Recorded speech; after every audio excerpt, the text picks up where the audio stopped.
A aula de hoje é sobre treinamento mental. Então, a gente pode, como eu falei para vocês, situar, né, o treinamento mental numa dos aspectos do que a gente chama de treinamento psicológico. Isso é importante, gente, porque assim, pessoal que confunde treinamento psicológico com treinamento mental, né?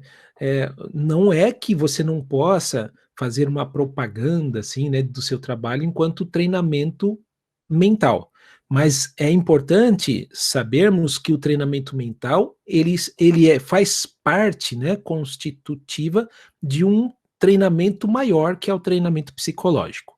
É importante que até ao final da nossa aula, não de hoje, né, desse assunto, treinamento psicológico, a gente vê também a importância de entender esses vários tipos de treinamento a partir de uma interdependência deles também.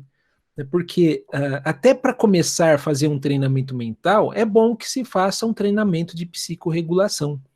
Então, um assunto vai puxando o outro e a gente vê essa interdependência, né, na questão. Embora, por mais que sejam interdependentes, é claro que o foco de uma psicóloga e um psicólogo do esporte também pode ser numa desses focos aqui, tá? Por exemplo, não sei se eu falei aula passada, eu particularmente gosto muito de trabalhar com treinamento mental. Hoje eu vou dizer por quê. Mas eu não posso negar que algumas coisas dos outros tipos de treinamento eu preciso utilizar. Mas daí entra o foco, né, o predomínio num tipo de treinamento. E o predomínio não exclui os outros. Né? O predomínio só diz que há um foco maior num tipo de treinamento. Tá? Agora, também é interessante quando a gente apresenta para um atleta ou para um time todo, um clube, etc., uma academia, a gente apresenta um projeto que contemple esses vários tipos de treinamento, porque aí você consegue ter justamente um plano, né, uma organização, um organograma ali, e até mesmo a organização do tempo que você vai levar, quanto tempo, né? Se é um ano, se é 3 meses, se são 3 semanas, etc. Então vamos lá. Falemos então hoje sobre o treinamento mental. Nas outras aulas a gente vai falar dos outros tipos de treinamento. Nesse texto em especial, nós temos pelo menos duas definições do que vem a ser treinamento mental. Primeiro, inclusive esse primeiro está no nosso texto base também, né? A imaginação de forma planejada, repetida e consciente de habilidades motoras, técnicas esportivas e estratégias táticas. Então veja como que o treinamento mental ele não deve ser encarado de forma separada dos demais treinamentos, porque aqui na própria explicação você encontra a aplicabilidade do treinamento mental nos outros tipos de treinamento, treinamento físico, treinamento técnico e treinamento tático. Isso é um ponto importante para até rompermos, né, com essa dicotomia. Quando a gente vai explicar para alguém o que faz uma psicóloga, um psicólogo do esporte, é importante ressaltar essa temática que assim, não é um trabalho à parte. Né? Assim como parece-me que os atletas têm clareza, e a equipe técnica também, tem clareza que há uma interdependência entre os aspectos do treinamento físico, tático e técnico, a gente precisa inserir também o treinamento psicológico. Então, veja, é o que a gente viu, né, no nosso exercício da semana passada. Né? Há um desafio grande ainda, não só da gente atuar enquanto psicólogos e psicólogas do esporte, mas também explicar, né, ficar assim explicando o que a gente faz, explicando o que não faz, mostrando a importância desse trabalho. É um tanto diferente quando um psicólogo, uma psicóloga entra, sei lá, na clínica, já está meio que pré-estabelecido a sua função. Também nas organizações, né, nas empresas, no hospital, mais ou menos, mas quando entra em contextos escolares, né, esportivos, a gente tem que a primeira coisa, né, um dos principais desafios é mostrar que a nossa prática lá é outra, né, senão aquela que muito recorrentemente eles nos procuram para realizar, que é a prática clínica, né? Bom, então, nesse ponto, veja que o nosso trabalho, ele também engloba a totalidade, né, dos outros tipos de treinamento. E aí tem aqui uma outra citação, ou um outro conceito, né, de treinamento mental, que é a repetição planificada da imaginação consciente de uma ação prática, que na verdade é uma forma um tanto reduzida de colocar o que o Samuski já havia afirmado. Então vamos lá. Aqui eu quero mostrar para vocês que existem 3 formas de treinamento mental. Quais são essas 3 formas? A primeira é a autoverbalização. A segunda, treinamento de autoobservação. E a terceira, treinamento ideomotor. Isso aqui é muito interessante para a gente pensar até quando é, apresentarmos, né, um plano de treinamento mental. O que consiste essas 3 formas? Primeiro, o que é esse treinamento de autoverbalização?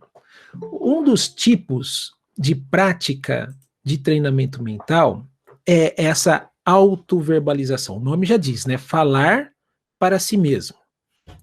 Esse falar, por isso fala verbalização, não é só o falar, não é só a linguagem verbal, né? É a linguagem escrita, sobretudo.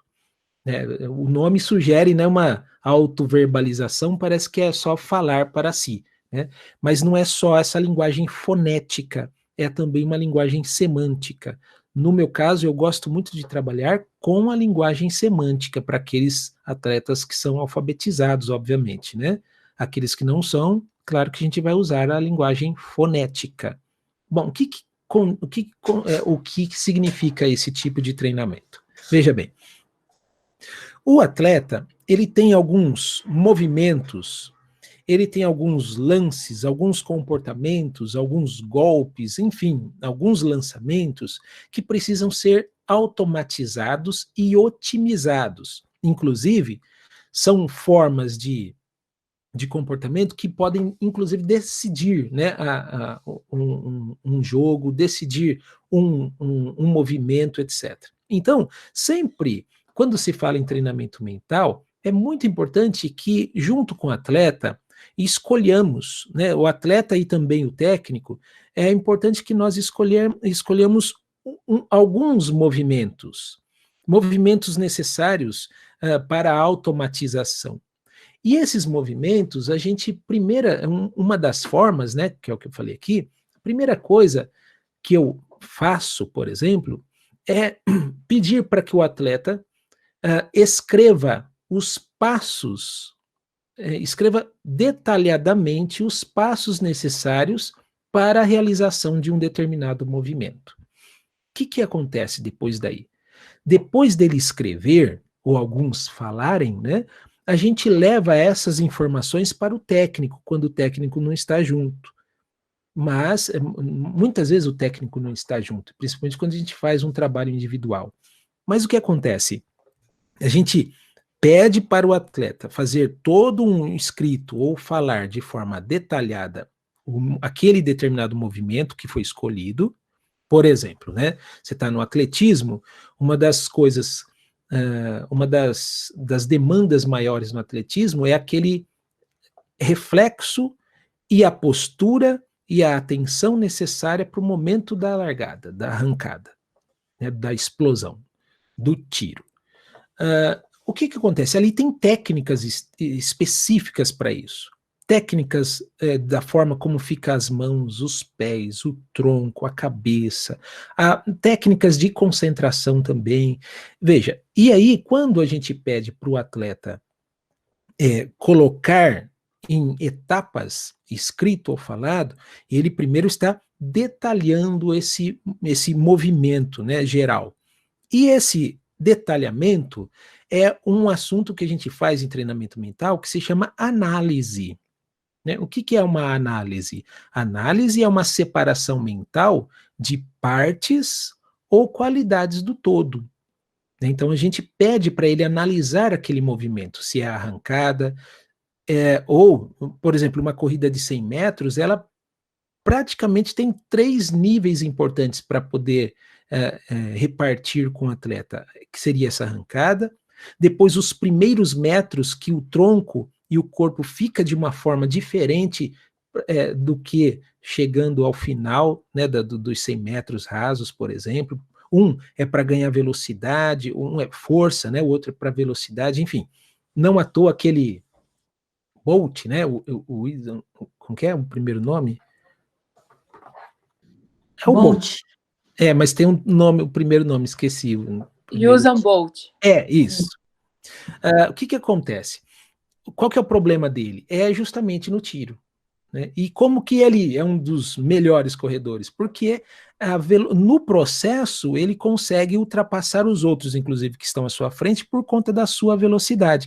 Mas isso não vai por muito tempo. Então foi feito todo um estudo, né? Um estudo de gravação da arrancada dele, e também dessa forma, né, desse treinamento mental dele falar os detalhes. E sabe o que escapou? Tanto na fala dele, quanto na gravação, quer dizer, a gravação manifestou essa falha, era a posição de um dos pés naquela plataforma de saída. Então veja, aquilo, a forma que ele fica com os pés, aquilo atrapalha a sua arrancada. Né? Não atrapalha a corrida toda por conta da sua velocidade, da técnica que ele tem para conduzir isso. Mas, veja, a sua arrancada é prejudicada por conta de um movimento que não foi trabalhado, que não foi automatizado. Então, quando a gente fala de autoverbalização, o atleta, ele, por detalhes, descreve para nós ou escreve para nós cada movimento específico escolhido, e nós levamos ao técnico, para o técnico olhar e fazer um balanço daquilo, revisar, ver se está certo, acrescentar ou tirar determinadas coisas. Olha, aqui ele não falou do quadril, olha, aqui ele falou, esse pé aqui deveria estar assim, assim, assado. A gente devolve para o atleta, e ele, nessa primeira técnica, que é uma das mais simples, né, o atleta, é incitado a ficar com essas anotações e em casa, durante até mesmo um período de treinamento mental antes ou depois dos treinos, ele ficar com aquela lista, aquela tabela de determinados movimentos,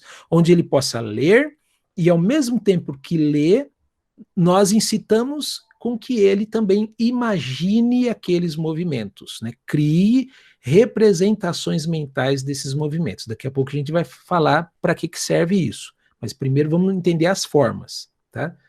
Porque talvez eu falei isso, professor, mas para que isso? Calma que daqui a pouco eu falo.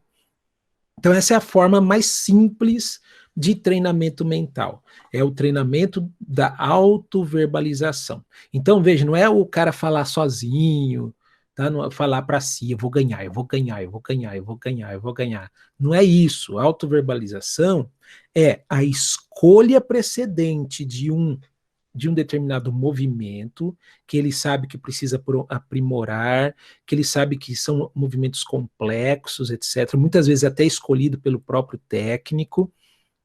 Por exemplo, tem uma pesquisa interessante sobre levantadores no vôlei, né, os levantadores, né?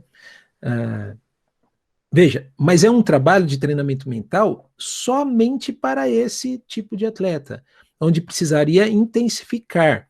Então, a primeira forma é essa, bem mais simples, né? Do atleta descrever, o técnico revisar e a gente cobrar do atleta uma periodização de treinamentos de leitura e de execução mental desses comportamentos, desses movimentos. Essa é uma forma. A outra forma, que parte dessa, né, é a autoobservação. O que é isso? É a incitação de cobrar do atleta auto-observar-se desempenhando um determinado movimento. É como se ele fosse um espectador de si mesmo. Isso provoca um desenvolvimento da autoconsciência, é claro, mas veja, ele é o outro de si mesmo, ou o observador de si mesmo. Essa técnica de autoobservação, veja, não é a gente filmar ele realizando e ele ficar assistindo. Isso daí é uma outra técnica que se chama autoconfrontação. Isso aí não é agora que a gente fala. Agora, a autoobservação, a gente está trabalhando com a questão da imaginação, ou seja, criar novas representações. Vamos lembrar lá da aula de PPB, né? O que é imaginação? É criar novas representações mentais que orientam a nossa maneira de agir, de sentir, de pensar, né? Bom, então o atleta é convidado a se imaginar fazendo aqueles movimentos necessários, escolhidos previamente, não é alguma coisa assim livre, né? Todo um planejamento, ele vai escolher, vai fazer uma bateria, né, de vários movimentos, e ele fazer esses movimentos na sua mente, como um ensaio mental. Só que a autoobservação não é ainda ele imaginando-se realizando o movimento, porque isso é muito complexo, principalmente até a adolescência. É muito complexo para a pessoa conseguir fazer isso. Mas a autoobservação diz respeito à imaginação de se assistir fazendo, né? De imaginar-se assistindo fazendo. Né? O eu, olha a frase, né? O eu é o outro de si mesmo. Né? Então, eu me observando, né? Que já é muito complexo para determinadas pessoas. Mas eis aí mais uma forma de treinamento mental. É se imaginar fazendo aqueles movimentos. Daqui a pouco eu falo para que serve isso. E o terceiro e mais complexo, a complexa forma de treinamento mental é o treino ou treinamento ideomotor. Esse não é só verbalizar os movimentos, não é só se observar, mas esse é imaginar de fato fazendo o movimento. Fazendo o movimento corretamente. Fazendo o movimento no tempo real, se eu tivesse fazendo o próprio movimento. Então, é um outro tipo. Só que esse, em especial, treinamento ideomotor, pela nossa experiência, tem sido muito difícil de realizar, principalmente até a adolescência, uma criança e um adolescente. Por que isso, gente?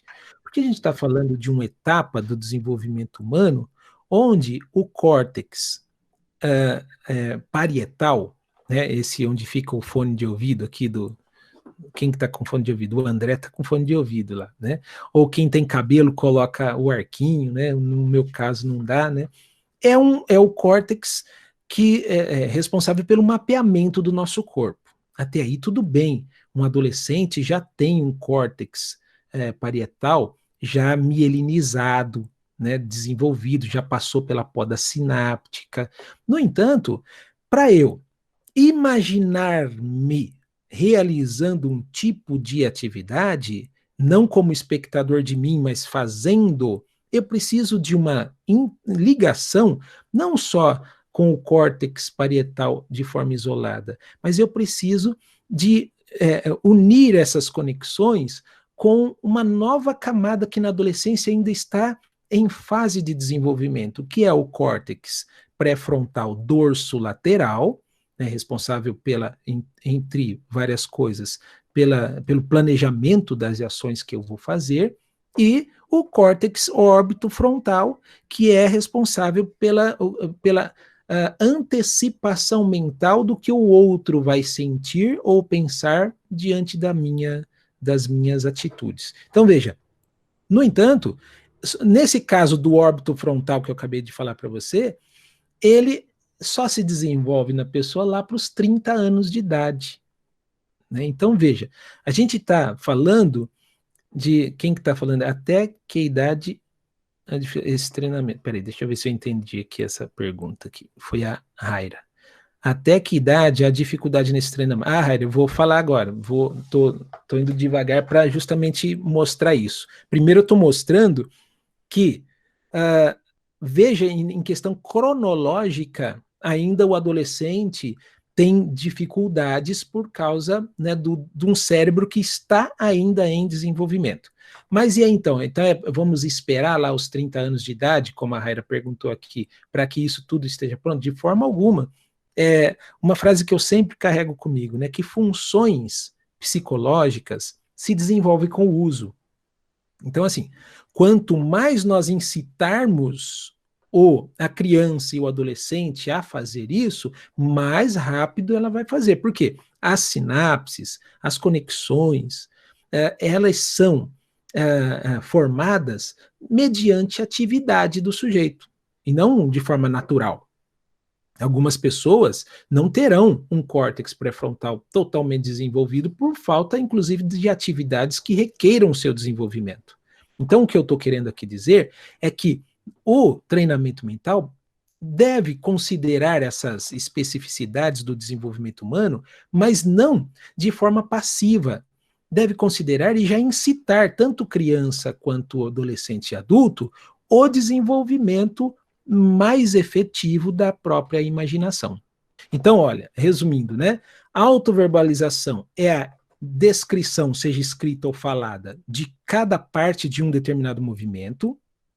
Tá? Você pega lá, sei lá, você pega no futebol, não é jogar o futebol, é cobrar o pênalti, ou fazer um passe, ou dar um efeito na bola, ou cobrar uma falta, ou a parte do goleiro, etc. Né? O escanteio, enfim. É pegar um dos movimentos, né? Verbalizar. Depois, um segundo momento mais complexo é se auto-observar, ou seja, se ver fazendo isso. E um terceiro que não é tão fácil assim, porque eu preciso de repertório, preciso conhecer, preciso de prática, né? Que é o ideomotor, que consiste em não imaginar se vendo fazendo o movimento, mas fazer o movimento na imaginação. Imaginar que está justamente fazendo aquilo naquele momento. Isso, gente, não é tão fácil assim. Né? Porque, principalmente quando a gente está falando em criança e adolescente. E estou aqui para dizer para vocês, muitos adultos titubeiam nessa hora também, porque eles não conseguem. Agora, bom, vamos prosseguir. Daqui a pouco eu falo por que a gente tem que fazer isso, tá? Lembremos então da imaginação, que é constituída pela sua forma passiva e a forma ativa. Qual que é a diferença de uma e da outra? Imaginação passiva é aquela cujas representações mentais não se apresentam como forças motrizes do desenvolvimento. Ou seja, eu represento, mas eu não faço nada com aquilo. Eu sonho, eu projeto, mas eu não tenho ações alguma, né, para a sua realização. Isso é a imaginação passiva. Então, é aquela pessoa que vive só no mundo da lua, né, que imagina, imagina, imagina, mas nada faz diante dos produtos imagéticos. A imaginação é uma função psíquica responsável pela produção de novas representações, só que essas novas representações não podem ficar simplesmente na passividade. Quer dizer, a pessoa vive só nas suas elucubrações, nos seus pensamentos e nada faz para a concretização desses planos. Então, isso não vai produzir muita coisa. Agora, por outro lado, nós temos a imaginação ativa, que é o contrário. Ou seja, imaginação ativa é aquela cujas representações que eu crio são forças motrizes para a minha atitude, minha atividade. Então, depois de imaginar, o que eu faço? Eu faço. Eu vou agir. Aí entra a questão que a imaginação, na sua forma ativa, ela não significa simplesmente ter um alvo, ter um plano. Ela, além de estipular um plano, ela também vai estipular os meios necessários para alcançar a concretização desse plano. E aí o que acontece? É aqui que dentro da forma ativa da imaginação, nessa forma ativa nós temos duas categorias, né? A reprodutiva e a criativa. Qual que é a diferença? A imaginação ativa, na sua forma reprodutiva, é aquela onde a gente aprende do outro, né? A gente tem um modelo,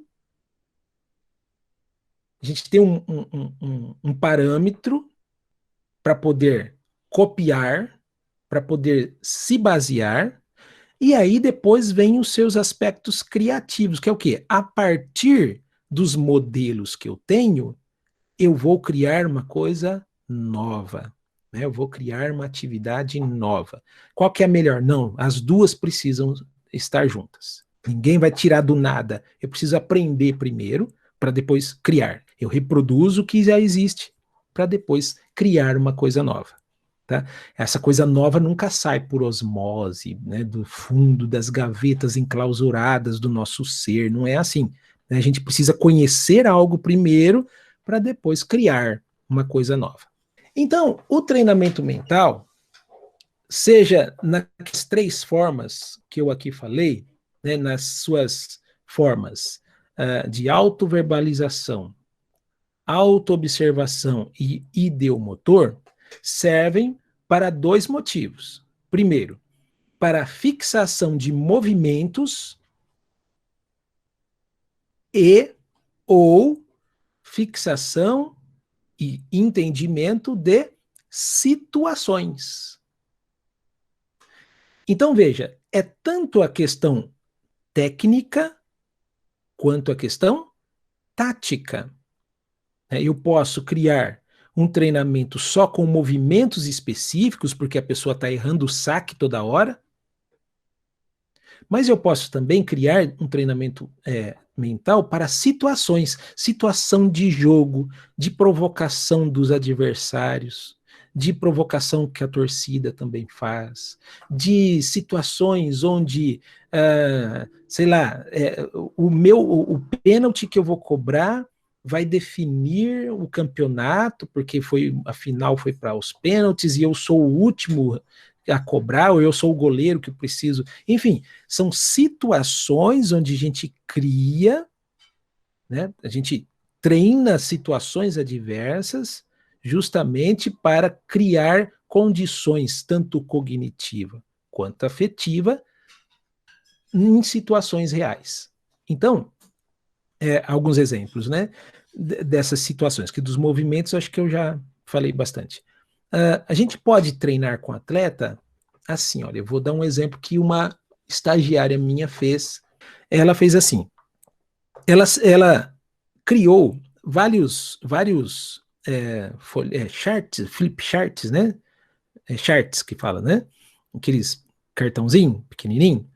Ela criou várias situações imaginárias, hipotéticas, desde a expulsão de jogo, a provocação de um outro, etc, etc. E esses cards que ela criou, ela distribuiu entre os jogadores e cada um lia e eles eram incitados a responder o que eles poderiam fazer diante dessas situações hipotéticas. O que isso faz?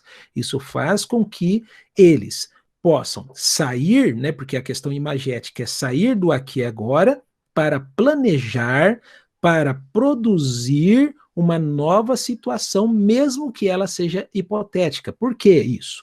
Porque o próprio texto nos ensina que o atleta que consegue antever os seus movimentos ou as situações, ele está sempre a um passo do seu adversário. E a gente vai ver por quê.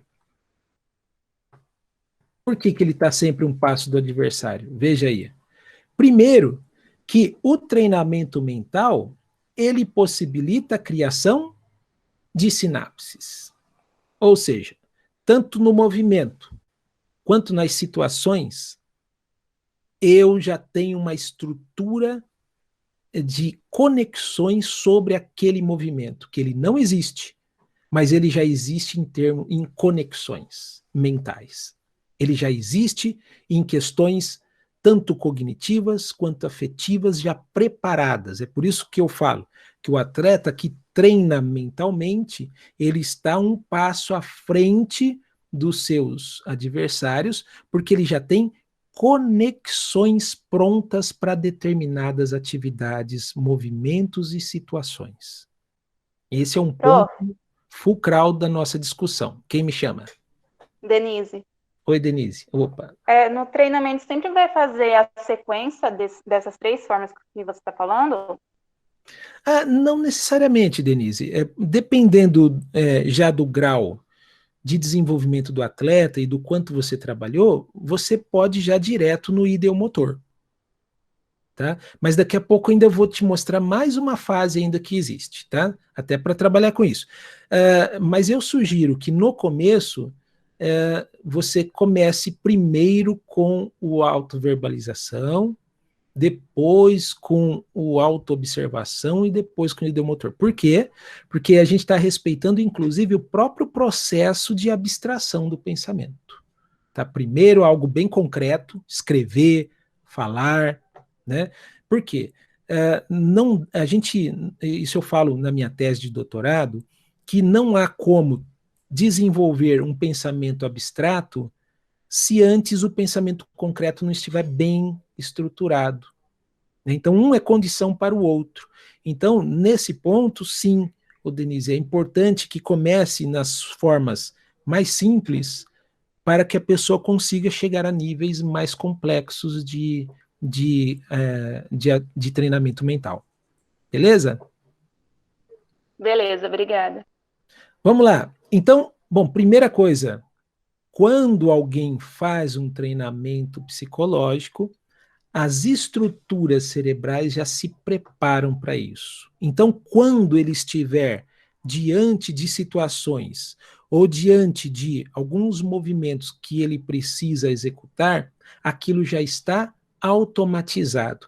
Aquilo ainda não foi produzido de forma física especificamente, mas já tem uma conexão pronta para isso, ou seja, não vai ser mais não vai ser mais surpresa para aquela pessoa.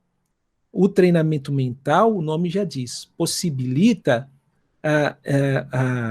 a produção de estruturas específicas para determinadas situações ou determinados movimentos. Não à toa, alguns chamam isso de ensaio mental. Por que a gente tem que ensaiar? Para se preparar para situações na vida real. Né, na vida real, de competições, etc, etc. Então, o treinamento mental, também conhecido como ensaio mental, ele primeiramente prepara conexões para determinados movimentos ou determinadas situações. Só que não é só sinapses, e isso já é muito, né? Mas não é só sinapses que são preparadas. As pesquisas demonstraram que quando nós fazemos um treinamento mental, por exemplo, de um movimento, os músculos relacionados naquele movimento, para aquele movimento, são, mesmo que de forma pequena, mas eles são excitados. Então, por exemplo, se eu estou fazendo determinado movimento aqui, né, enquanto treinamento mental, não é só sinapses que são produzidas para o desenvolvimento daquele movimento, mas os próprios músculos que serão utilizados para aquele movimento, eles já são excitados. Veja, então, como que é importante o treinamento mental. Ele não resolve, tá? Ele sozinho não dá. A gente viu aqui a questão da diferença da passiva e da ativa. O cara vai ter que fazer depois. Né? Daqui a pouco eu falo sobre isso. Mas veja, o treinamento mental é importantíssimo para criar essa estrutura. Não à toa a neurociência hoje chama, algo que os psicólogos russos já haviam falado desde 1920, eles chamam isso de plasticidade, ou neuroplasticidade cerebral, né? Cortical. O que é isso? Essa plasticidade sináptica diz respeito justamente a esses movimentos que nós preparamos mentalmente, e essa estrutura já fica como se fosse pronta para o desempenho motor de fato. né, o desempenho da ação do indivíduo. Dúvidas aí? Não? Pode continuar? Então, veja, quando eu vou explicar o que é treinamento mental para um atleta, eu preciso deixá-lo muito consciente disso. O que ele vai ganhar com isso? O que ele vai ganhar com o treinamento mental? Ele vai ganhar estruturas sinápticas, estruturas emocionais, estruturas que serão reveladas, que serão utilizadas, né, em situações reais de jogo, de competição. O nome estrutura vem dessa questão, né? É uma estrutura por meio da qual serão construídos os atos motores. Então, se eu já tenho uma estrutura para isso, eu já tenho um bom passo à frente do outro que não se preparou para isso. Por isso o nome treinamento. Mas eu quero insistir aqui, só treinamento mental vai fazer a pessoa ser um atleta? Não. Ele é um dos elementos do treinamento. O cara tem que ter treinamento físico, treinamento tático, treinamento técnico e treinamento mental. Agora, como usar isso? Vamos lá. Como eu falei, o treinamento mental, ele pode ser destinado tanto ao treino de movimentos, né, quanto a situações. E nesses movimentos, nós temos aí a questão de um treinamento psicológico envolvido nas técnicas esportivas, por isso é de movimentos, né? Essas técnicas esportivas, peraí, gente, deixa eu desligar um negócio aqui. Essas técnicas esportivas são as técnicas de cada esporte, de cada treinamento especial. Agora, as situações, a gente já está falando das táticas, seja jogada ensaiada, seja uma situação especial ali de jogo, enfim, são vários aspectos dentro da tática esportiva, né, da forma de agir. E o outro é a técnica por meio da qual eu vou agir, né? Então vamos começar aqui, ó.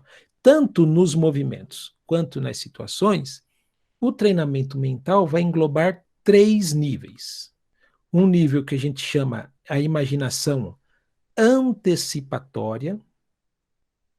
O segundo, a imaginação integrativa. E o terceiro, a imaginação retroativa. Tanto nos movimentos quanto nas situações, o treinamento mental ele vai partir dessa premissa. É necessário ter um treinamento mental, né, da imaginação antecipatória. O que é isso? O nome já diz. É esse, até agora eu estou falando dele, né?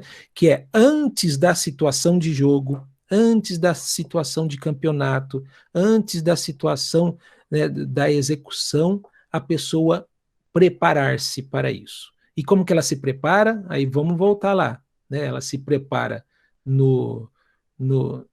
na questão da autoverbalização, da autoobservação, do ensaio visomotor, ideomotor, né? Então esse é um primeiro ponto, é antes. Por isso que não dá para chamar o psicólogo para fazer um treinamento psicológico, e nesse caso um treinamento mental, só um dia antes que vai ter o jogo. Tá? Isso faz parte de um treinamento. Né? Então, esse antecipatório diz respeito a todos os movimentos ou situações táticas, né, que eu preciso treinar mentalmente. Agora veja, não vamos desconsiderar a questão do tempo, porque eu posso fazer esse tipo de imaginação antecipatória num período longo, né, que eu vou treinando, ou eu posso também aplicar essas técnicas um dia antes da luta, um dia antes do jogo, mas é como se eu recordasse, né, do que eu aprendi nesse momento, tá? Mas o nome já diz, né, gente, é antecipatório porque é antes da prática em si. Agora, temos também um treinamento mental dentro dessa fase do treinamento mental, seja de movimentos, seja de situações, o seu aspecto integrativo. O que é isso? Agora, primeiro eu vou falar nos treinos. No treino, o psicólogo ou a psicóloga precisa estar ali. E precisa estar muito antenado junto com o técnico. Por quê? Porque durante o treino, eu posso ajudar o atleta a ter imaginações, só que integradas com a própria atividade.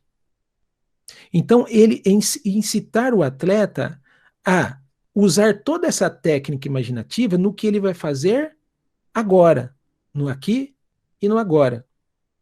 É no momento que ele está em jogo, no momento que ele está no treino. Por que eu falei no treino? Porque no treino dá para a gente também treinar isso para ele fazer no jogo. Por exemplo,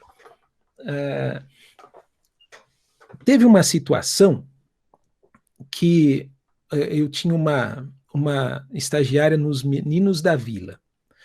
E aí, um certo sábado, o treinamento era todo sábado pela manhã.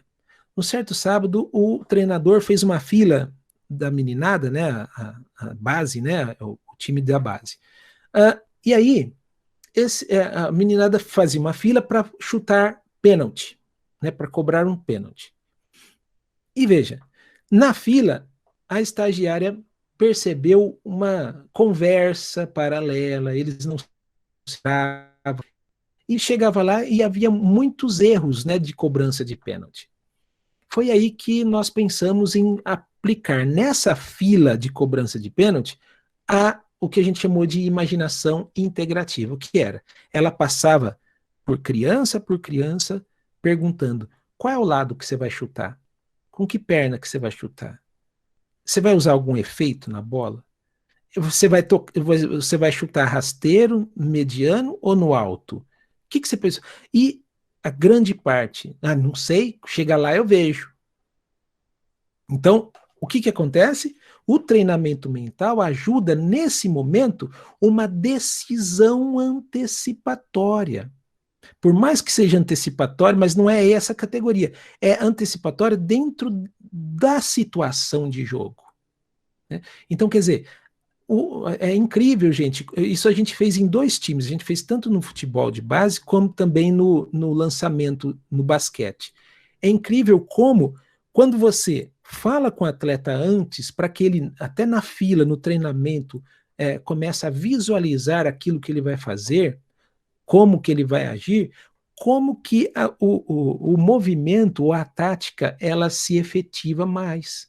Porque você está colocando aquele momento para justamente o preparo, né, da sua atividade. E aí, eu disse treino, porque é no treino que a gente pode parar o treino, ensinar o atleta e tal, mas com vistas ao momento de jogo, especificamente. Então, no jogo, no campeonato, etc., o atleta já é treinado para, dentro daquela situação, já utilizar-se da imaginação integrativa, quer dizer, já prestar atenção no que ele vai fazer, como se fosse um planejamento assim meio que rápido, né? Ele precisa pensar rápido, ele precisa pensar em quais estratégias, né? Ou quais estratégias serão utilizadas naquele momento. É aí que a gente chama a pessoa de criativa, né? Aí a gente fala, aquela pessoa improvisou. Veja, cuidado com a palavra improviso, porque no senso comum, o improviso está muito ligado à questão assim, aconteceu do nada. Né? Na ciência, improviso não é assim, não. Na ciência, a gente só entende que a pessoa improvisa quando ela domina determinados movimentos e determinadas táticas. Né? Veja na música. Vamos pegar uma música que usa muito improviso, o jazz, por exemplo. Mas para um músico improvisar no jazz, ele precisa conhecer todo o campo harmônico, as escalas, o ritmo. Ele precisa saber onde que a música está indo, porque não é tocar nota de qualquer jeito. Ele tem que obedecer o campo harmônico, as intenções, para onde está indo, para onde não está indo. Então, improvisar não é algo sem planejamento. Na verdade, é um planejamento integrativo, quer dizer, é no momento da atividade que eu improviso, que eu crio. Acho que essa é uma boa definição para o improviso, tá? Então é uma criatividade, fruto, obviamente, de um treinamento antecipatório, mas que eu começo a utilizar ali. Tanto é, quando eu fiz música, nós tínhamos uma disciplina que chamava repertório, e ali a gente era incitado justamente para improvisar. E aí o professor, ele ensinava que para improvisar, ele falava assim, eu fazia piano, né? Piano, jazz, MPB. Ele falava assim para mim, para improvisar, o seu dedo precisa vir depois da sua mente. Você tem que imaginar a forma melódica, as notas que você vai tocar e em seguida, em fração de segundos, já fazê-la. Ele fala, a técnica de improviso é essa. O músico primeiro imagina e depois executa. Mas veja, não dá tempo de fazer uma imaginação antecipatória, imaginar antes. Não, é naquele momento, é na integração entre prática e atitude imagética. Assim é na música, assim é no esporte, e assim assim é numa palestra que você esteja dando, etc, etc. Até aí tudo bem, gente?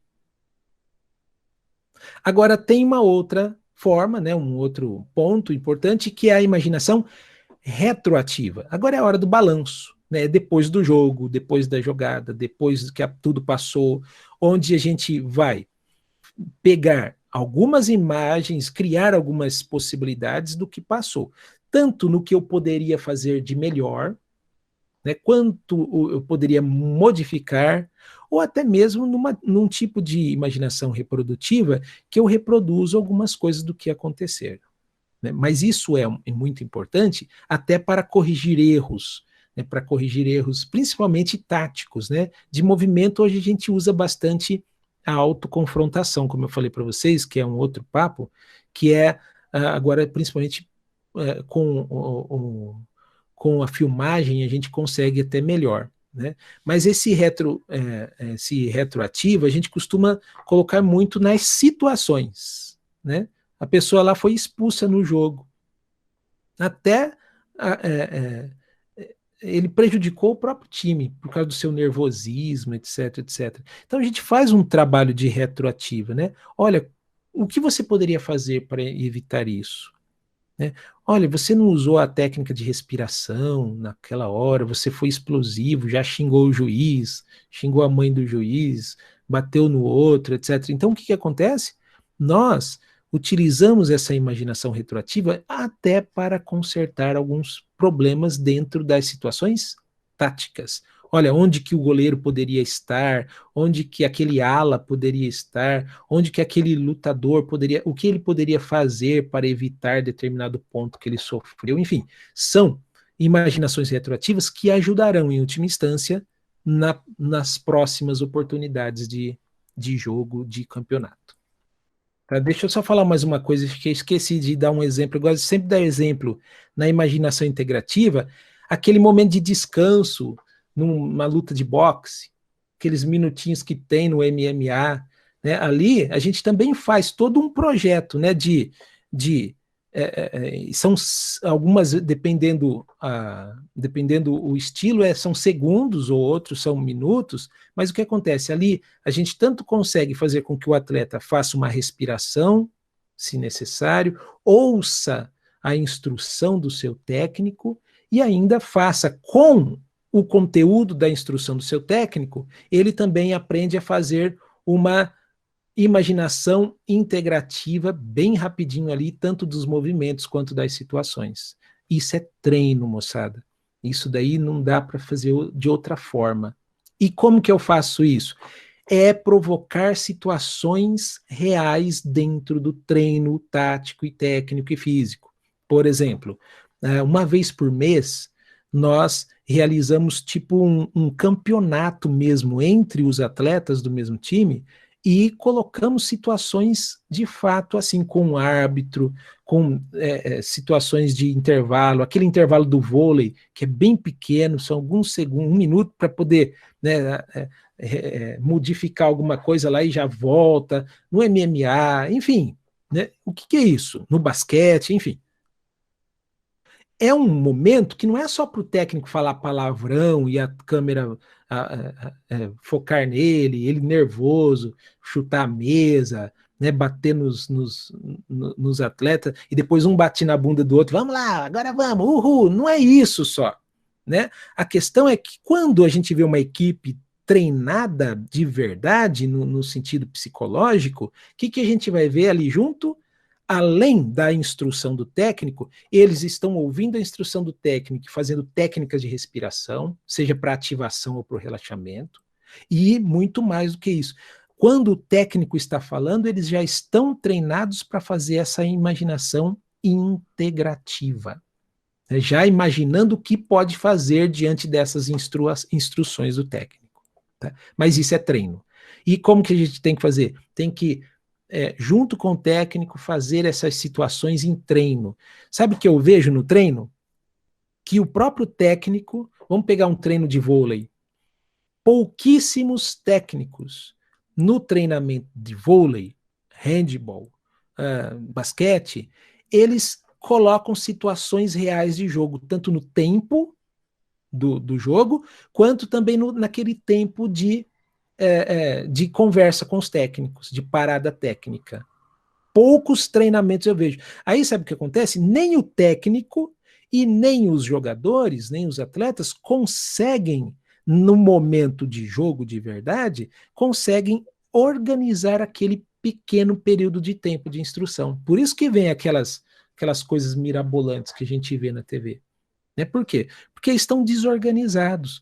Quando a gente faz isso em situações reais, né, a gente reproduz situações reais nos treinos, nós vamos ver que na vida real, né, lá no jogo, no campeonato, a situação toda é modificada.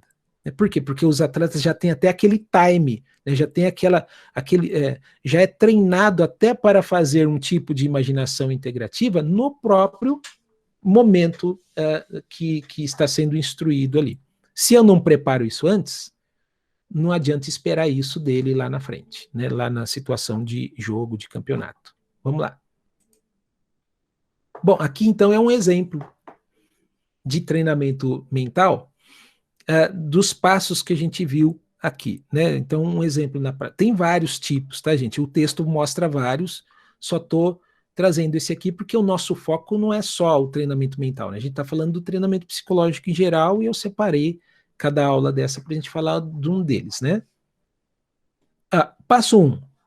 Lembra? É aquele tipo de treinamento de autoverbalização. O que a gente faz então? Descrição da forma, descrição da ação de forma verbal ou escrita. Então, né, um período de duração grande, onde o atleta vai, de forma detalhada, explicar cada passo necessário para a realização daquele movimento. Passo 2. Descrição mental verbal da ação. Olha, então agora é diferente, porque nesse passo 2, nós, psicólogos e psicólogas, já fomos até o treinador, ele já corrigiu aquela forma verbal do atleta, então a gente já devolveu para o atleta. Então o atleta agora vai reproduzir aquela forma que ele escreveu, que ele falou, já de forma corrigida. E já levar para casa, inclusive, para ele mentalizar essas coisas. Passo 3. Descrever os pontos-chave da ação de forma mental, em voz alta. Por exemplo, né, ele descreve o movimento dos pés lá no saque, como que ele vai fazer com as mãos, o tronco, qual é o pé que vai à frente, enfim, ele vai separar. Quais são esses momentos, Ricardo? É o atleta que precisa ter essa liberdade, porque ele sabe quais são os pontos que ele precisa de mais apoio, ou o próprio técnico, né, principalmente. Mas isso aqui ainda é uma questão, olha, de falar em voz alta esses pontos. Por quê? Porque trata-se de um processo grande. Olha, meu pé tem que ficar assim, assim, assado, meu tronco, etc, etc. Ele vai elaborar essas coisas. Mas a gente precisa chegar aqui, no passo 4. que é isso? Agora, de forma simbólica, ele vai marcar esses pontos. É aí que ele não vai mais descrever o passo a passo, mas ele vai dar um conceito só: saque, bloqueio, golpe, o golpe fulano de tal, né? Um Mauá Shigeri lá no karatê. Enfim, agora é um nome, então está trabalhando com conceitos, e por trás desse conceito tem um sistema de conceito, quer dizer, vários movimentos que estão implícitos nesse conceito. O que a gente está trabalhando aqui? Com o pensamento conceitual, né? Com a palavra. É aí que entra o que a gente chama, a gente vai ver mais para frente isso, o que a gente chama de um tipo de linguagem interna, autofala, que a gente chama. O que é autofala? É um tipo de treinamento mental que o atleta utiliza-se de palavras-chave para servirem de gatilhos para determinadas ações. Mas veja que o trabalho ele é do maior para o mais sintetizado. Eu só consigo trabalhar com autofala, que é um dos textos que a gente vai trabalhar mais para frente, eu só consigo trabalhar isso depois que o meu atleta entender justamente todo esse processo até aquele movimento ou aquela situação se transformar numa palavra, porque autofala é a utilização de uma palavra que vai servir de gatilho para outros aspectos, inclusive para seus comportamentos. Beleza até aqui, gente? Ô, Raira, eu tô indo bem? Eu diminuía? Legal, Raira. Vamos lá. Algumas orientações para fazer esses treinamentos mentais aqui que nós apresentamos para você. Olha, veja, primeira coisa, né? Treinar mentalmente somente aquilo que eu tenho experiência, aquilo que eu sei fazer. Se não gente, é frustrante, porque se eu não consigo, se eu não sei a técnica, se eu não sei fazer o movimento, entenda, até para imaginá-lo fazendo, eu vou fazer errado. Então, a primeira coisa, se o atleta ainda não domina determinados movimentos, ele precisa primeiro dominar na prática, junto ali com o treinador, e só depois ele vai entrar com aquele movimento para treinar mentalmente. Tá? Então, veja, gente, treinamento mental, então não é ficar se imaginando, né? Eu sou o Neymar, vou fazer gol. Não é isso, né? É imaginar-se fazendo, mas eu só consigo fazer isso se eu domino o comportamento. Se eu não sei nem por onde começar, como que eu vou imaginar? Não dá. Né? Outra coisa, para o treinamento mental é muito importante, sim, buscar modelo. Depois que eu conheço o movimento, é muito importante eu buscar um modelo humano, né, uma outra pessoa, que represente a forma ideal. O que é a forma ideal? Aquela onde eu gostaria de chegar. Uma coisa que eu vejo, principalmente nos esportes que não são tão populares, como é difícil a pessoa ter um modelo. A Fernanda falou isso já no começo, né? Eu parto do modelo, agora entra também, Fernanda. É importante, quando eu fizer algo, eu ter modelos, né? Eu coloquei ZDP aqui para a gente lembrar a zona de desenvolvimento proximal, né? Ou seja, são funções que estão em vias de desenvolvimento e que eu preciso de alguém mais experiente que me guie, né? Que seja um modelo para mim. Né? Então, assim, é muito fácil falar de modelos no futebol, porque está aí na TV, etc. Mas veja, deixa eu ver se eu lembro a cidade, acho que é... não, é Regente Feijó, parece que é. Eu esqueço o nome de cidade. A gente fez um trabalho com crianças numa academia de boxe. Gente, e que difícil. Acho que foram duas academias que a gente trabalhou, que foi muito difícil trabalhar com as crianças e adolescentes para ter um modelo. Primeiro, boxe, porque as crianças não tinham nenhum modelo, e os modelos que elas tinham de artes marciais não tinham a ver com boxistas, né? E outro foi na capoeira. né, eu tive um orientando no estágio, né, um estagiário que, por sinal, ele né, instrutor, né, de capoeira. E assim, quando a gente trabalhou com esses adolescentes, eles não tinham modelos. Né? Quem que é o capoeirista da vez aí para eu poder pegar suas técnicas e tentar imitar, pegar? Não, não tem. Então veja como é importante descobrir os modelos. E aí cabe a nós também, viu, psicólogas e psicólogos, dentro da especificidade do esporte que a gente vai trabalhar, a gente entender também, buscar, né, informações de quem são os modelos da vez, porque muitas vezes a gente vai ter que apresentar esses modelos para os próprios atletas, principalmente aqueles que estão no começo, né, do esporte. Outra coisa, a imaginação da técnica não deve ser mais prolongada que a própria execução da ação. Então, a gente vai também contribuir para uma percepção do tempo da execução. Né? Então, eu preciso imaginar já como se fosse uma forma real de atividade. Outra coisa, imaginar espaços, velocidade de mais fatores envolvidos nos movimentos e situações. E aí a gente entra novamente, né, com aqueles assuntos que a gente viu em processos psicológicos, né? O desenvolvimento da sensação interoceptiva, proprioceptiva, exteroceptiva, o desenvolvimento da percepção de movimento, de velocidade, enfim. Na imaginação, eu preciso reproduzir os mesmos espaços. Tem até textos que pedem, né, para a gente fazer um treinamento mental e o atleta imaginar a torcida gritando a favor, a torcida contra, enfim, porque é criar aquele clima justamente para preparar, olha o que eu já falei na aula, as estruturas necessárias para a execução, quando for necessário a realidade. Agora eu vou abrir para vocês dúvidas, comentários e afins.